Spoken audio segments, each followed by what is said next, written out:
Hello and welcome to Women on Top with Haleh Moddasser, where the conversations focus on women, wealth, and social change. Haleh and her guests, who represent many different fields, engage in transparent conversations that reflect professional and personal struggles as well as accomplishment. Some are making strides to address societal problems. Others have chipped away at the proverbial glass ceiling. All are supporting the financial future and well-being of women. Through these conversations, we learn about embracing a purpose and lifting others up while ensuring our own future success. Now, here's your host, Haleh Moddasser.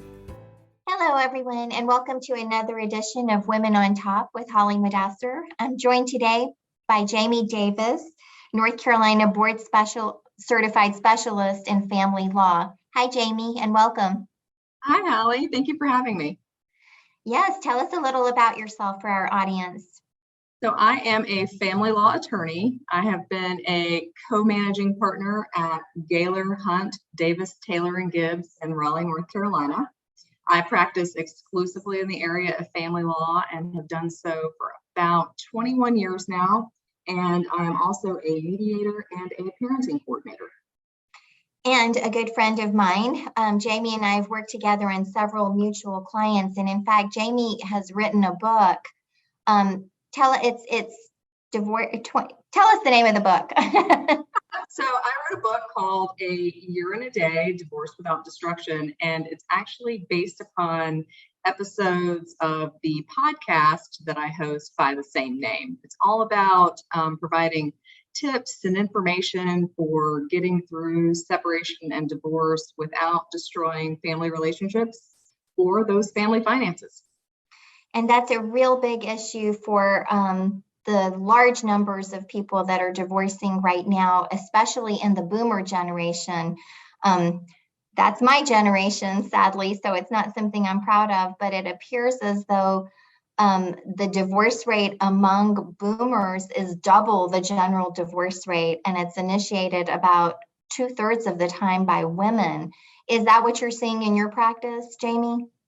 Yeah, we've definitely seen a large increase in gray divorce for sure. And it does appear that more women are initiating divorces these days. Yeah, I've thought about the reasons for that, because when I think back about my great-grandmother, I mean, I can't imagine her initiating a divorce at age 70, for example, but I've had women well into their 70s initiate a divorce. What do you think the big change is? I think a few things. One of them is that women seem to have more access to resources these days, and they're not necessarily as dependent on their husband for support. And so if they have a little bit of financial freedom, I think it's easier to make that leap. And also, life is short, and even at 70, you still have a lot of life left to live. And so you're not necessarily as stuck in a marriage. And I think they just want to get out there and live life. Yeah, I do think we've added about 10 years to life expectancy since 1960. So that gives people, it's not just longer life, it's healthier life. So you can actually travel when you're 75, whereas back in the day, you might have been in a nursing home. And I also think some of the laws have changed such that a woman who leaves still has access to marital assets, whereas before she might have been destitute. Is that right? Yeah, so now if you get separated, at least in North Carolina, you're entitled to an equitable distribution of property, which in most cases works out to be about 50% of those assets. And doesn't matter if they're in your husband's name, if they were acquired during the marriage and were not an inheritance or some other form of separate property, you're entitled to 50% of those.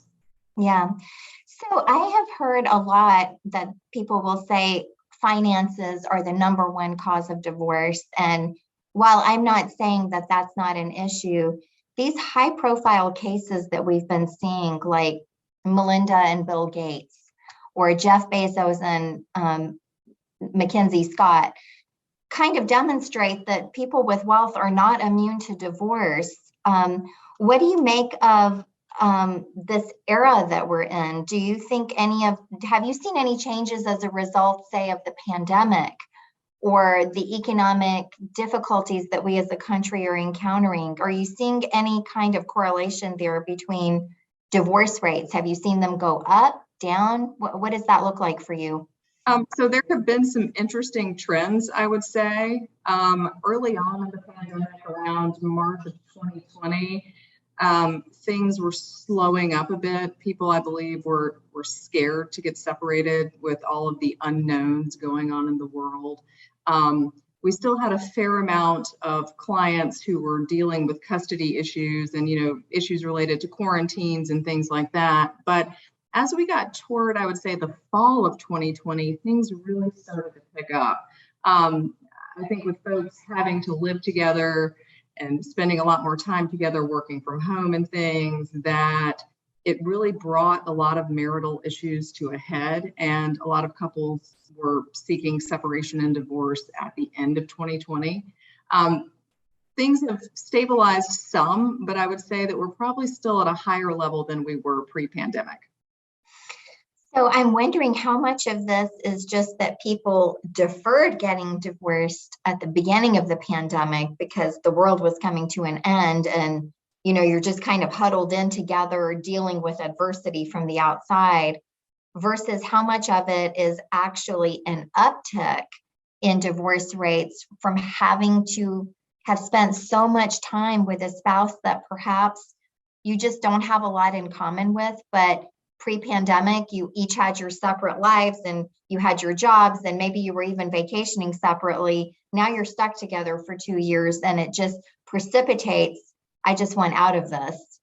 Right. Yeah, I think that's a really good point. In conversations that I've had with marriage therapists about the subject, they talk about the pandemic reduced folks' exits from the marriage, things like going to the gym or hanging out with your friends or working longer hours at the office.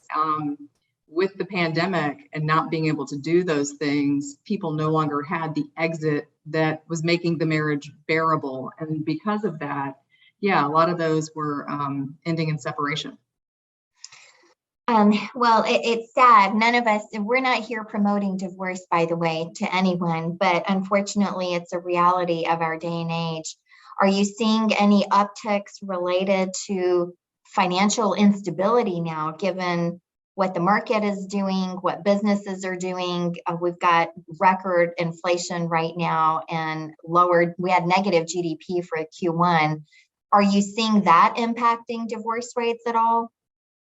I think that there are a few financial factors that are absolutely impacting a person's ability to separate. One of those is, there's a housing shortage. And so it's difficult to separate if you don't have somewhere to go, if you can't find a rental home, or if the rental home is just not affordable because the rates have gone up. That presents a challenge. Also, we're, as part of divorce, dividing those retirement assets. And if those are down right now, that could be a little scary.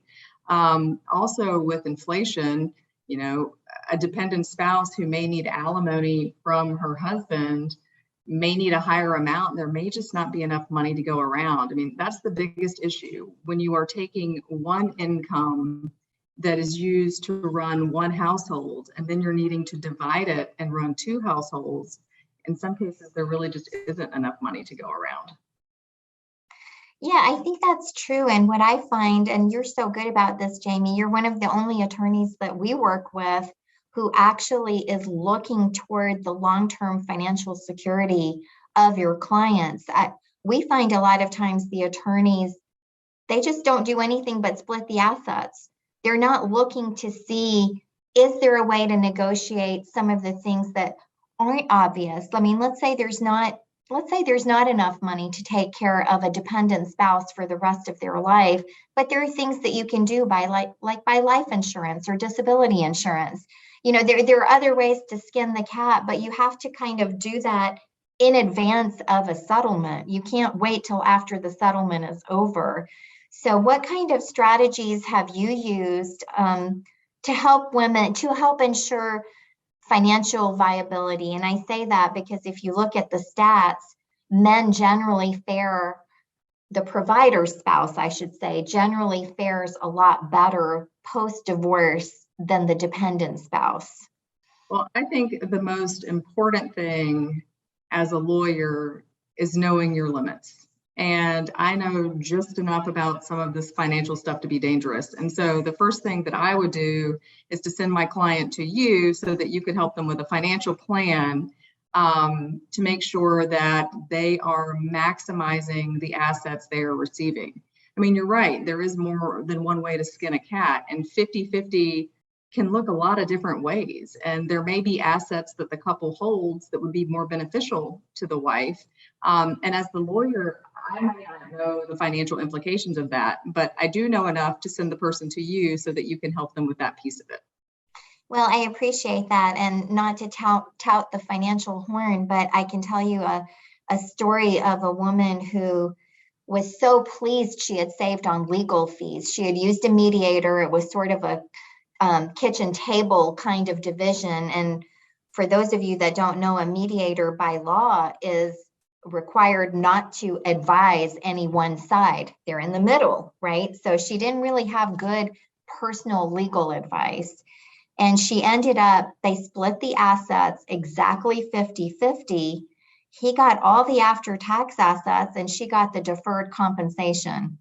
She had no idea that deferred compensation had never been taxed. So what she thought was $1 million actually equated to $700,000. He got $1 million. And so that actually prevented her from going through with a home purchase that she had already engaged in.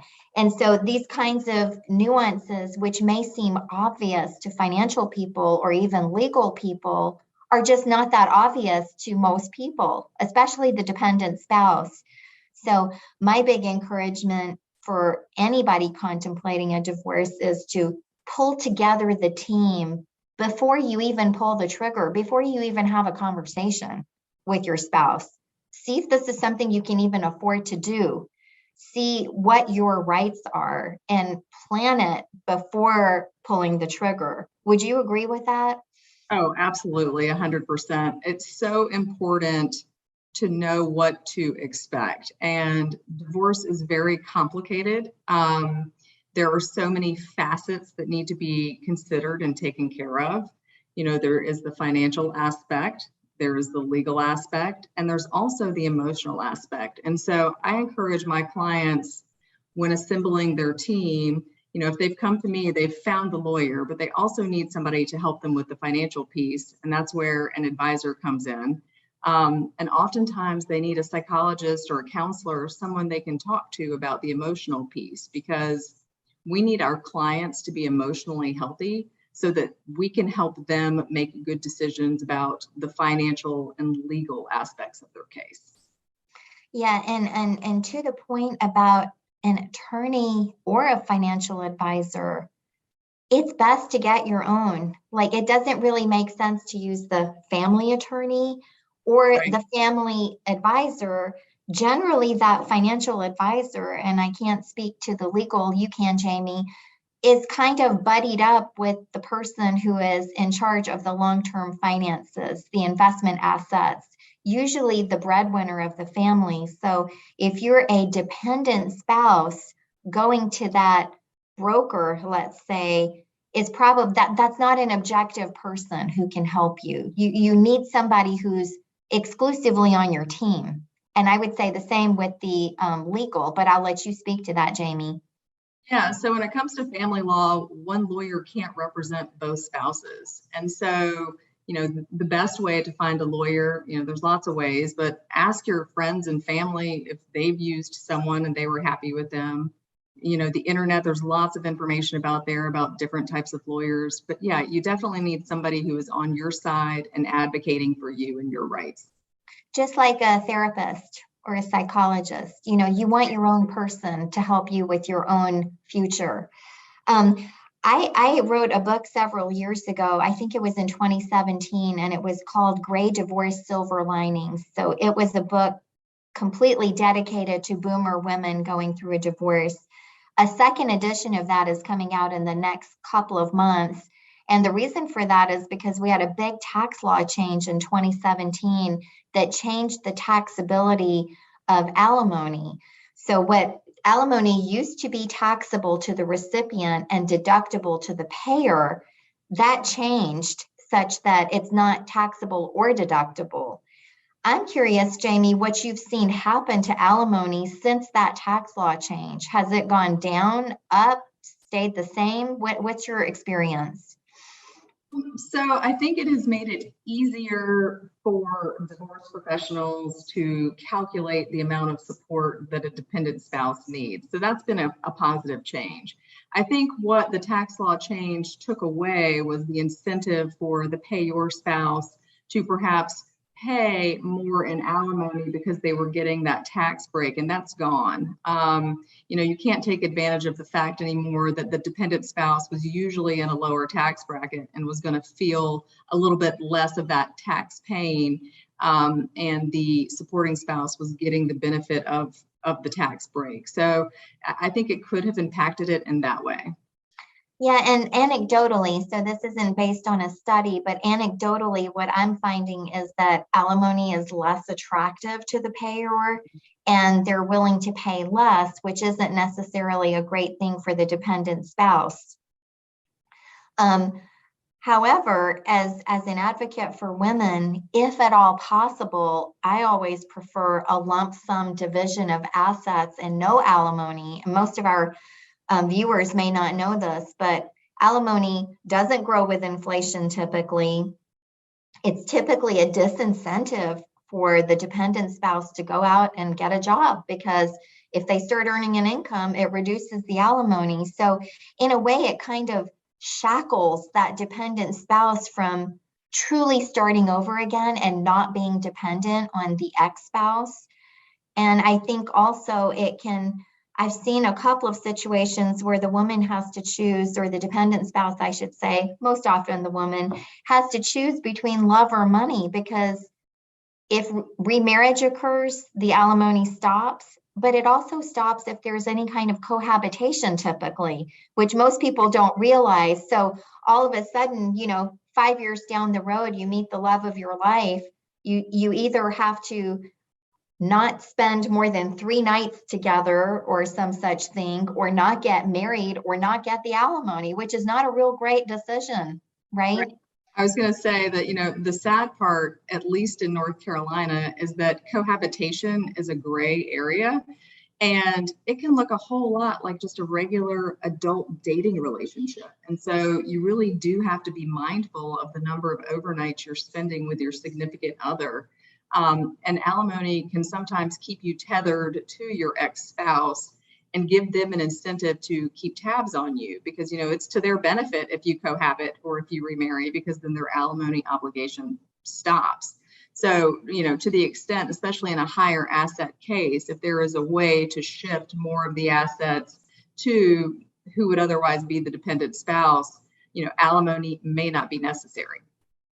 Yeah, and I find, and I sadly have worked with hundreds of divorcing women, and I work with them post-divorce generally, or starting at the divorce and then later on with financial planning and investment management. I find that the women who do the best are the ones that have a clean break.